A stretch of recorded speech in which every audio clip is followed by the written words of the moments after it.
What's going on, guys? Welcome back to another edition of Inside the Distance, brought to you by the MadLab MMA.com. I was laying in bed the other night, and I was thinking how crazy the cards have been. You know, how crazy just fighting has been this year. It's been a roller coaster of, upsets and bad judging and crazy referee calls. And, we had a little dose of it this weekend. And I want to go over some of that. Then we're going to obviously get into this card, Topuria and Emmett. It's just been a very nutty year. And sometimes when you have years like this, it can be actually a good thing. It can be a good thing for the mere fact that, as the year starts coming to a close, even though we're not even close yet.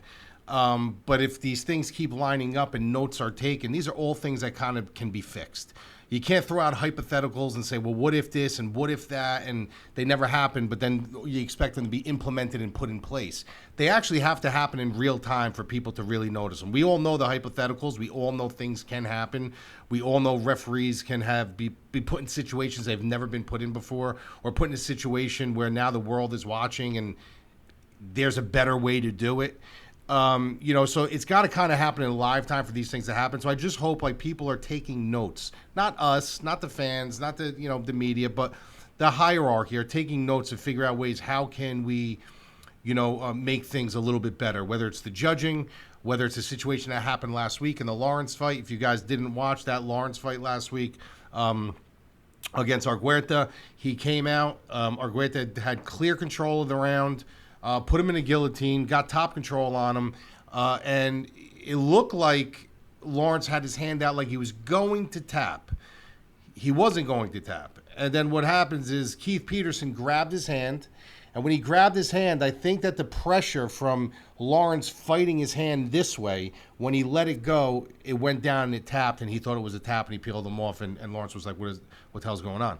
So credit to Keith Peterson. When they looked at the review, if you guys don't know, the commission looks at the review at the end of the day. It's still the referee's call to decide whether or not he wants to keep it or go. And he came out and he said, I made a mistake. It wasn't a tap. I shouldn't have stopped the fight.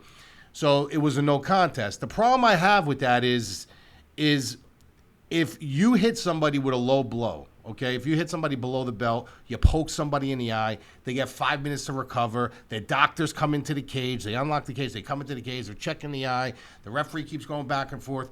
If he can continue, the fight can continue. Why did that have to be a no contest? Why couldn't they have sorted that out, kept the time on the clock, put those guys back into position, and let the fight continue? That fight, you got to take into account the fighters. They trained for this. This is their bread and butter. For them to walk into the cage for just show money, whether the UFC took care of them on the side or not, it's their option. The fact of the matter is they train weeks and months for this one fight. For it to be stopped like that, it's unfair on both sides. It's unfair on Argueta's side because he did look very good. The choke wasn't that deep. A lot of people are on Twitter and stuff who obviously picked Argueta were saying it was deep, it was done. The choke wasn't that deep. It was deep where it's threatening, but it wasn't deep where he was going to tap. But he was clearly winning that round. And, he had good control on him. Anything Lawrence did, he was kind of transitioning on him. He was getting to the spots quicker. So it's unfair to Argueta on that end. And it's also unfair to Lawrence because you had 2 more rounds to play with you don't know what could have happened. You don't know if he was going to change the table, if he was going to switch something up, or maybe the second round he was going to be the one to get top control, or maybe he was going to clip him with something like.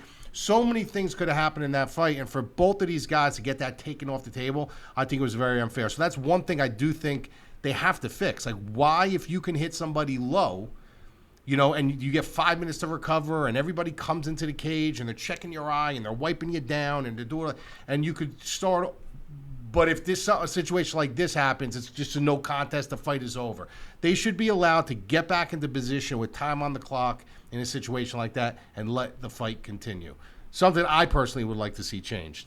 We ended up coming on top on that card. We had a little bit of Lawrence. We had some props and stuff like that. Obviously, everything was a push. So that kind of knocked some of the parlays down and stuff like that. But we could have got lucky. Because maybe Argueta would have won that fight. We would have lost those bets. But we ended up cashing the other legs of them because obviously we had other props. We had Sarkewian 3.5 on the line. We had a lot of good bets that were in there. So we ended up coming on top. Small profit, but we ended up coming on top. That's all you can ask for. And now we move it on to this card. And this card, I do see some good spots on this card for DraftKings and for wagering. But obviously, we're just doing the breakdowns here. If you guys want the wagers, if you guys want all the DraftKings, all the fighter metrics, all the data, everything that we put into it. You go to the MadLabMMA.com, you sign up there. We have a private Discord. We do a private live stream before the fight. We are one of the long-standing, gold standard combat sports sites around. We've been around the longest. We've been doing this for a really long time, way before, obviously, we opened this company. I was doing this.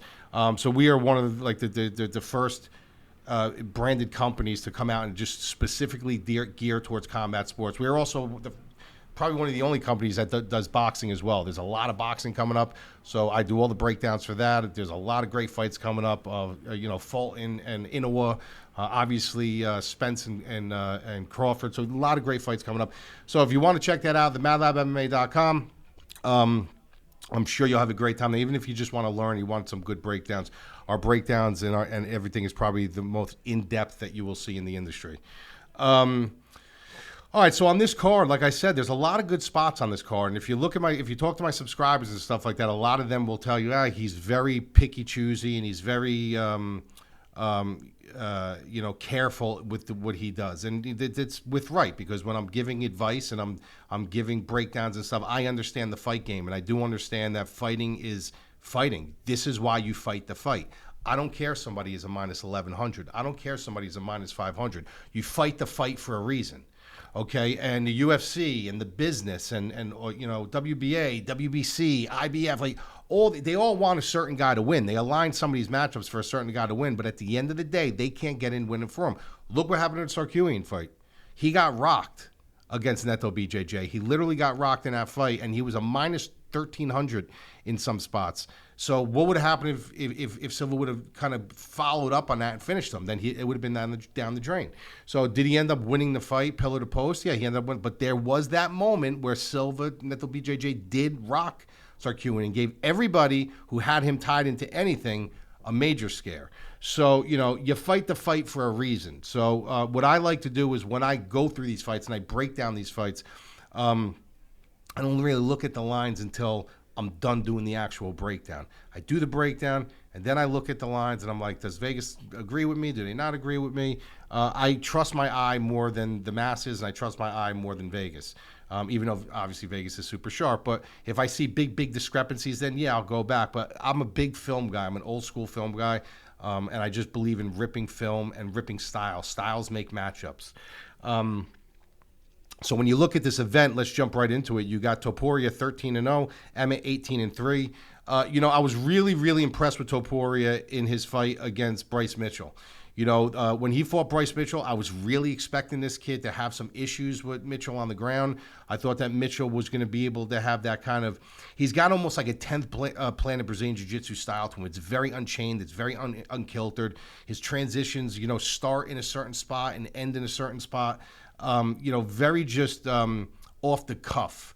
It's not really fundamentally sound. He's not training under these guys that, have that traditional style BJJ. He's very loose-hipped, and it really is very 10th Planet Jiu-Jitsu. So I thought Topuria would have some issues with Bryce Mitchell on the ground. I thought if Bryce Mitchell was to win this fight, it would be on the ground.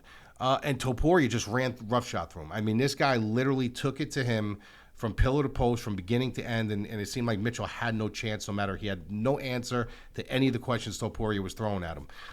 This kid is a special fighter. He is a very, very good fighter, and we haven't seen his upside yet. That's the crazy thing. We have not seen Topuria's upside yet.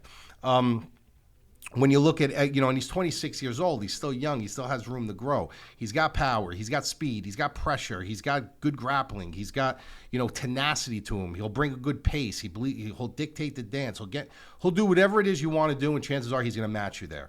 So I'm super impressed with him. The thing that does scare me a little bit, it's 13-0. We always wait for that O to drop, right? He takes on a guy in Emmett that can absolutely make that O drop just with one shot. He's got that X factor power. He's 18-3. The thing with him is he's 38 years old. If you look at Emmett, though, we've seen him at his peak. We've seen him at the pinnacle. Now, every fighter has their dog, and every dog has their day, right?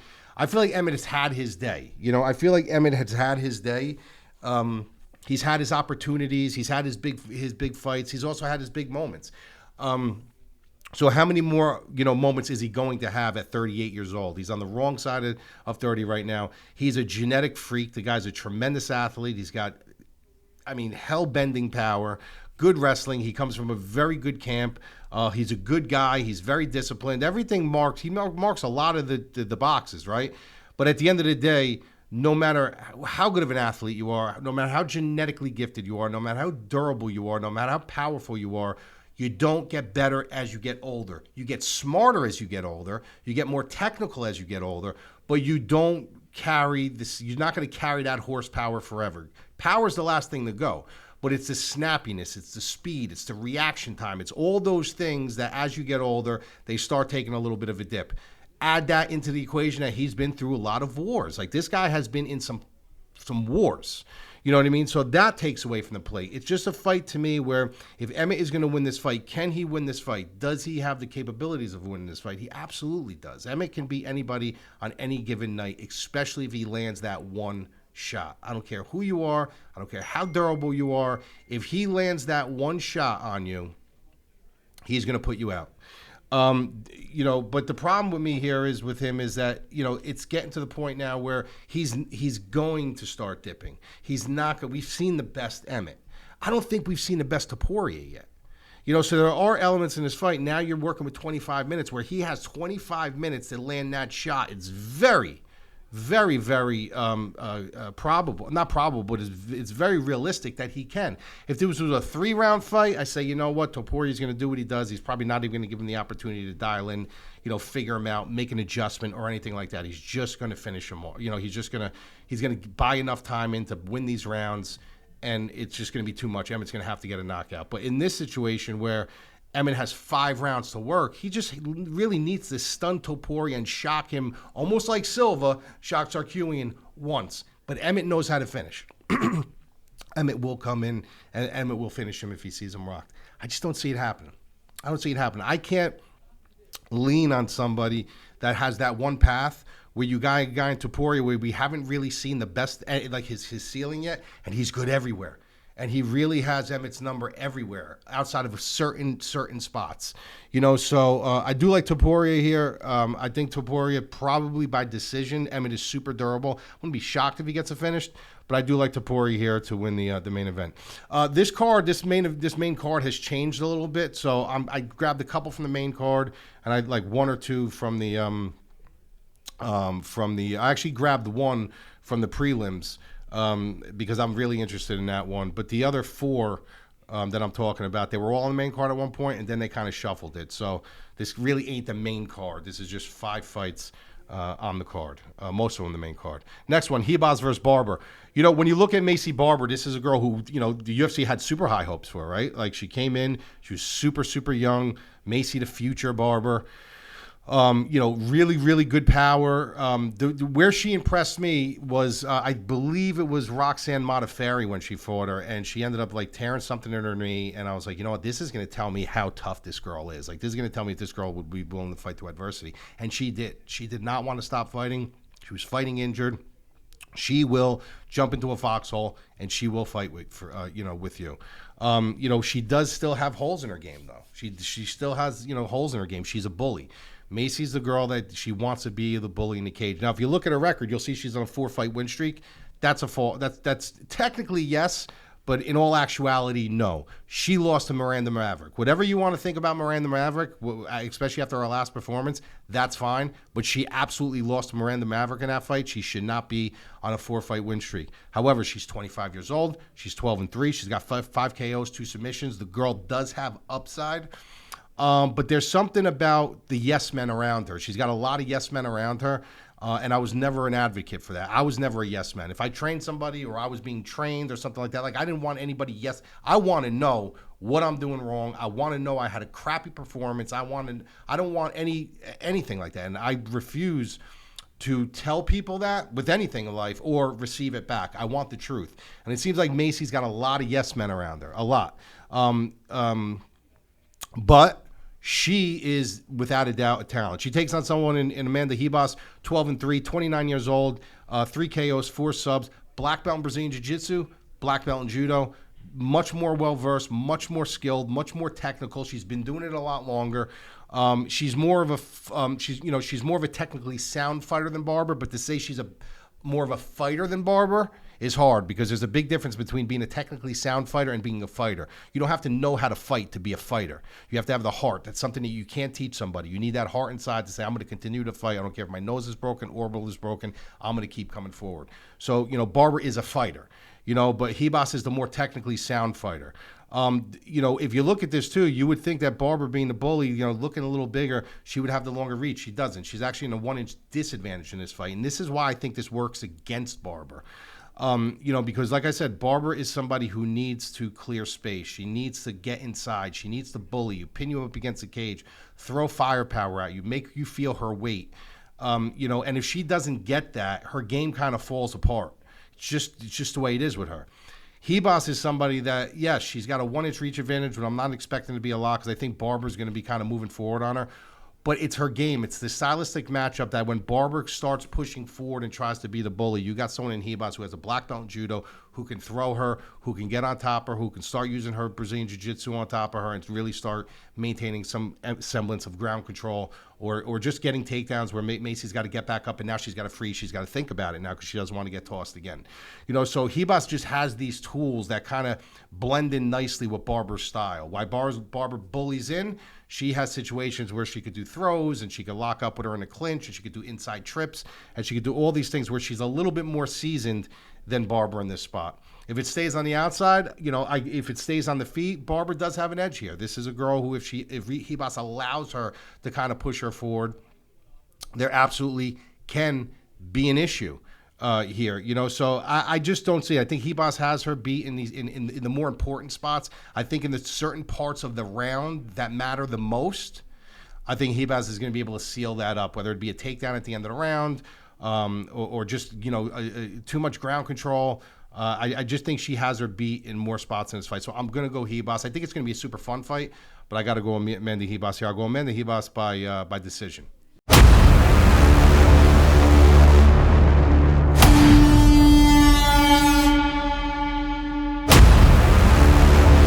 All right, next fight, we got Cody Brundage versus Dumas. This is an interesting fight, too, because when you look at Dumas ended up coming in with a lot of hype behind him, right? He came in with a lot of hype behind him. People thought, big dude, 6'3". But when he came in with a lot of hype, but he also came in with a lot of baggage. This is a guy who's had numerous run-ins with the law, from domestic violence cases to, armed battery, DUI, like, for such a guy starting out, like, the UFC is not happy about this. This is not a guy who they need. You know what I mean? It's really not. Like with all the stuff you have going on with guys like John Jones and all these fighters, like, the last thing you need is another black eye for the sport. And if you're bringing a guy in who or has all these issues already and claims he cleaned up his act and claims that, he's found new life in fighting and stuff like that, that's great. And I really, really do hope he did. But actions speak louder than words. And if you don't think that the outside of the cage, issues don't come inside the cage with you, you're absolutely wrong. We look at these people when they walk into the cage and we think like, oh, wow, they're like larger than life and this is who they are. No, they go home to families. They go home to problems. They go home to divorces. They go home to, problems with their children. They go home to drug and alcohol problems and gambling problems. And they go home to all these things. So we don't know that. We don't see that because we only see them when they win in their interviews and when they lose or with their training. And we don't see that stuff. But these people are human. They have issues outside of the cage that they absolutely bring with them inside the cage. So this is a guy who does have issues outside of the cage. And he still does have a couple open cases as well. It doesn't mean that the dude isn't talented. It doesn't mean the dude doesn't have an opportunity to do some really nice things, change his life around, make money, and be an incredible fighter in this sport and in the UFC. It doesn't mean any of those things. But the fact of the matter is as of right now, this guy does have luggage that he needs to prove to a lot of people that it's way behind him. Like, this stuff is way behind him. And it's never going to be in front of him again, so, because they also do say sometimes you can't change the spots on a leopard, so is that true in his case, or is it false? Did he really move forward? For his sake, I hope he did. I want to see everybody. I believe everyone deserves second chances, but it's the second chances, third chances, fourth chances that you don't deserve. Like Conor McGregor, like, I don't care that he's innocent or I don't care that he's guilty. You know what I mean? It doesn't matter. What matters to me is why. Why is it always him? I said this in a video a long time ago. Why always John Jones? Why is it always John Jones? Why does John Jones always get into trouble? Why is it John Jones, John Jones, John Jones? Why is it always him? The same thing with Conor McGregor. Why is it always Conor McGregor?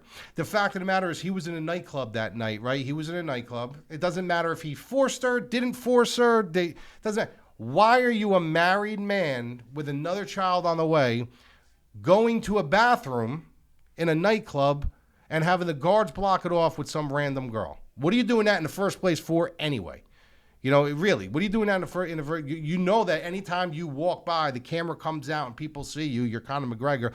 You don't think one person went into their pocket and said, let me film this, it's Conor McGregor, he's going into the bathroom with a girl. Like, you're not that dumb. Like, you can't be that dumb. No human being on the planet can be that dumb. You know what I mean? So, like, what good was going to come out of that anyway? So it's always another thing, Conor McGregor. And then he comes across and he has these interviews and he says, I'm a changed man and I love my wife and I do this, and he's kissing her stomach and then he does something else that's stupid. It's like always Conor. John Jones.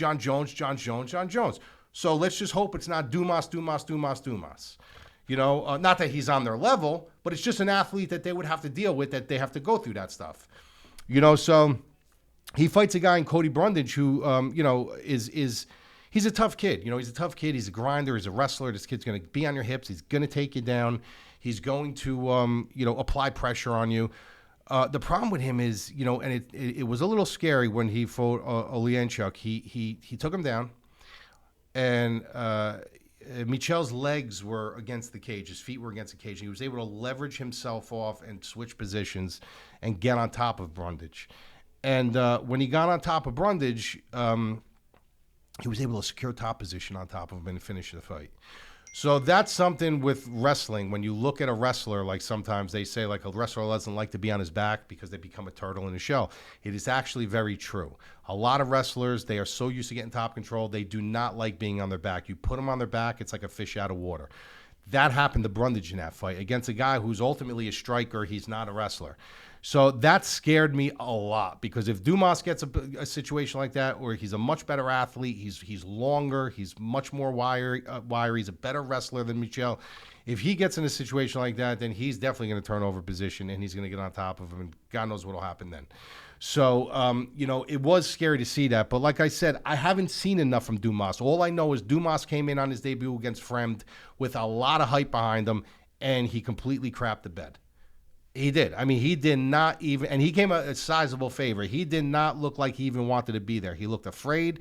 He looked like the lights got to him, or maybe some of the outside stuff, extracurricular activities in the cage, outside of the cage, came into the cage with him. Who knows? Maybe he had other things that was going on. But the fact of the matter is he did not prove anything to me that night that I should trust him at all. You know what I mean? Now, he could come out and he could literally work Brundage. It could be one of those situations where, like, where was this guy in the last fight? 1,000%. He's got the tools. He's got the talent. He's got the genetics. He's got the athleticism. He's got all that stuff to be able to come in and turn around. But he didn't show it to me at all against Fremd. I could see if that fight was a war, and I was like, dude, that was like splitting hairs. What a fight. He looked terrible. He looked like he just rolled out of bed. He didn't even get off the bus for that fight.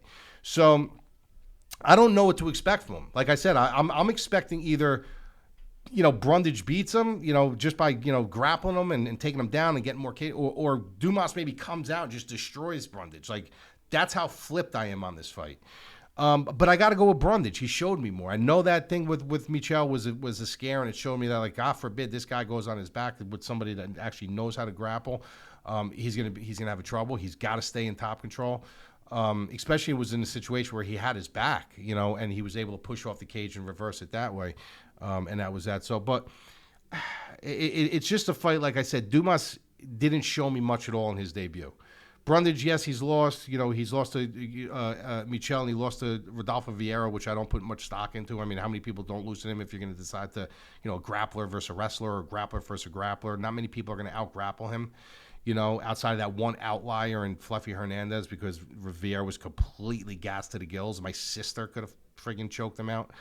But I'm going to go Brundage here. I think, listen, Dumas has upside, but I need to see more from him. I just need to see more from him before I pick him against Brundage.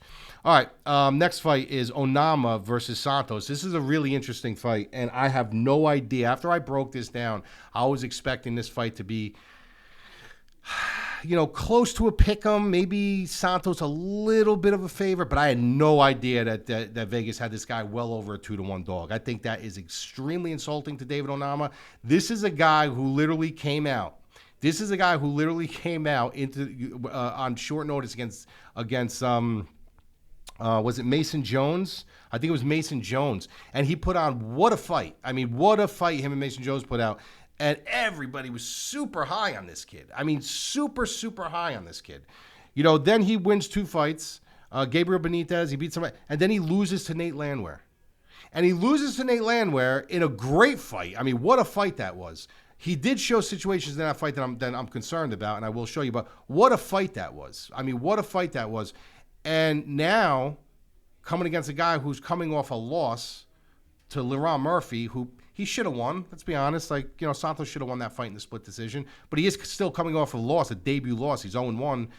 And he's a minus 240 favorite against David Onama. It just doesn't. It's not registering me when I saw that. I said, what is up with this line? Why this? What is up with this? What is up with this line?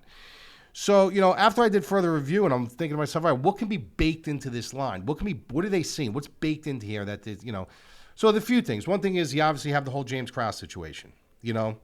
Another thing is that the loss to Nate Landwehr. And in the loss to Nate Landwehr, look at what happened in that fight. I mean, this is a guy who he comes out hot. He's got a super sharp jab. He's super athletic. He's super durable. But he will gas out, and he has shown to gas out. And I went back into his film, and he tends to fade as the fight goes on. And you can't do that against someone like Santos, who in film he does have a good gas tank. If he had more gas in his tank, Onama would have beat Nate Landwehr. But he got hurt. He couldn't get his legs back. He would fire back. Whenever he got that second wind, every time he got that second wind, you'd see him firing back.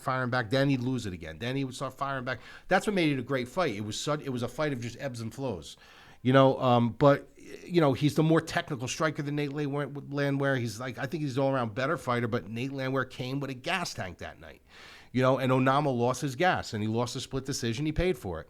You got a guy in Santos who's great Muay Thai, great kicks on both sides, power on both sides, good grappling, good transitions.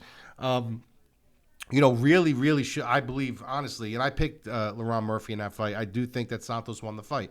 Not by a ton. I think he could have went either way, but I do think Santos, did win that fight. But I don't know. It's such a weird situation for me here, because when I'm looking at, you take this situation with James Krause, you take him now training that Factory X, you take his durability, you take his experience, you take, the upside that he has if he had conditioning, better conditioning. The kid's a talented fighter. What happened to all the people that were singing his praises, and then after one fight to Nate Landwehr, now everyone's off him. Everyone's completely off him, and and his opponent is a minus 250. Where are those people? It happens all the time. I mean, it happens literally all the time. The fighter will lose one time, and everybody just jumps off him. Dude, they did it to Robert Whitaker versus Jared Cannonier. And I was one of the only people that sat here and said, you guys are nuts. You're literally jumping off Cannonier's you're literally jumping off Robert Whitaker's train that quick. And look what happened. They did it against Israel Adesanya. In the second fight with Alex Pieta, everybody. And I'm like, what happened to all the people that Izzy was a sniper and Izzy's this and he's the new generation? They do it all the time with so many people, and it's not that Onama's on that level, because he's not, but he lost a fight. He lost a fight. Doesn't mean he's not talented. I think this fight should be either pick him, or I do think Santos should be a favorite in this fight, slight, but I don't know. In a fight like this, I wouldn't go near it. For a multitude of reasons. It could be a live betting opportunity, I'd say. See how his gas tank looks. I think Onama has to win the first round. He's got to get a leg up on this in case it does start getting deep, and he can afford to drop around because I expect him to at least lose a round in this fight. The first round is the telltale. If he loses that first round, chances are he's losing the fight. If he wins the first round, then maybe you got a fight on your hands here. Now he's got to win one, in a close round. Or you got a fight on your hands. I just don't think that the odds justify this in any way, shape, or form. I don't.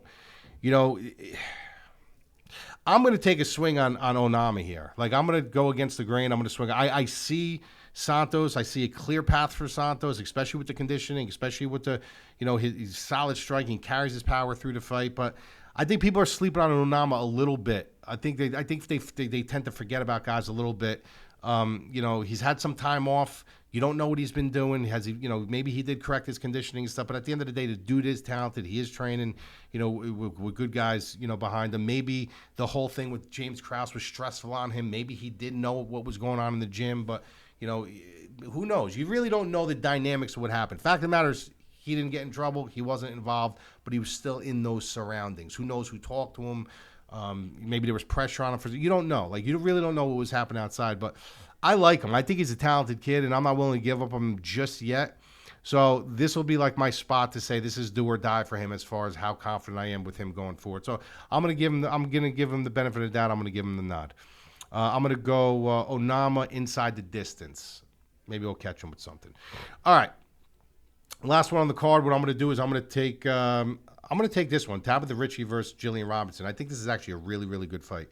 When you look at Jillian Robertson, a lot of people, a lot of my subscribers and stuff will tell you, MadLab, anytime Jillian Robertson fights, he's going to throw something on her because she's got that flyer submission game.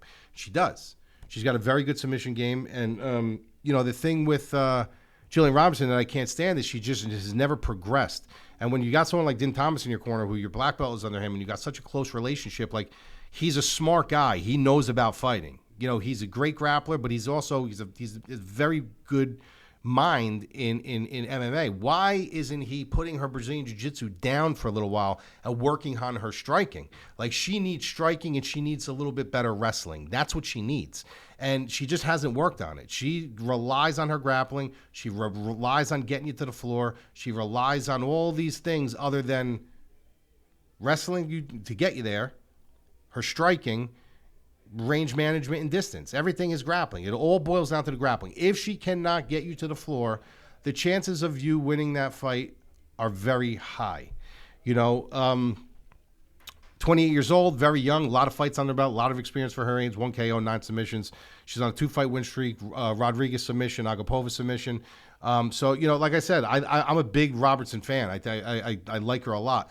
But she's not well-rounded. She's very, very one-dimensional. If you give her the grappling game, you might pay for it. And on the other side of the cage, you look at someone like Tabitha Ritchie. This is a girl who's 28 years old. She's 8-1, 1 KO, 3 subs, 3-fight win streak, beat Pena, Vienna, Oliveira. This is a girl who's going to come in. She's the smaller fighter here. And sometimes, in a game like this where this matchup is where Jillian wants to take it to the grappling. Sometimes when you get a girl like Tabitha Ritchie who's going to be smaller, she can come underneath. She has a better beat on the hip. She's the one who can get these quick shot takedowns, take her down, get on top, maybe secure a takedown or two, get some control, get back up, and use her striking. She kind of slides in when she strikes. She's a little more athletic. She's a little bit more sharper. I think Jillian Robertson is going to be the stronger, the bigger girl in there. Obviously, she might have some trouble with the strength of Jillian Robertson, but not all the time is that a good thing when you're fighting the smaller, lower to the ground fighter who obviously can get around your waist easier, who obviously, it's a little bit easier for them to get ground control on you because they got that lower center. They're closer to their hips. They're closer to the ground. They get to your legs easier. Where Jillian Robertson is going to have to rely more on like these trip takedowns, these inside trips and stuff like that, which she very much well can if she could start controlling the fight and dictating the pace of the fight. I just think Richie's going to be a little bit too snappy in there. I like where she trains. I like her mindset. I watch plenty of her regimens on social media. The way she trains, the way her speed and conditioning is, she's got a very good way and a very good structure in her system. She's got a good camp behind her. So I think this is her fight to win or lose, to be honest with you. I do think this is going to be a good fight. But I just think Richie's a little bit more structured all around. You know, she's also got good grappling. She's not going to be really afraid to tussle with Robertson on the ground. I think her striking is a little faster, a little bit sharper. I think she's going to get to angles and create those angles. And she's going to be able to slide in a little bit easier. She's going to have that target on the hips. She's going to be with the lower center of the gravity. I just think she's going to be able to get in and out. She's going to get in first, and she'll get out. She'll get out first. Which is good. And I think that's where she's going to score her points. I don't know if there's going to be a finish in this fight. I'm going to say Tabitha Ricci by decision. But like I said, I do think if she comes into fight, this is her fight to win or lose. So I'm going to go Tabitha Ricci by decision. The rest of the card is really good, guys. If you want the rest of my breakdowns, full written article, private podcast, private Discord, full wagering blueprint, full DFS, fighter projections, live stream before the fight, private Discord, come on by the MMA.com, the MadLabMMA.com, and we will obviously service you with the best product in the industry. We will talk to you next week, and we have some boxing coming up too, so stay tuned for that.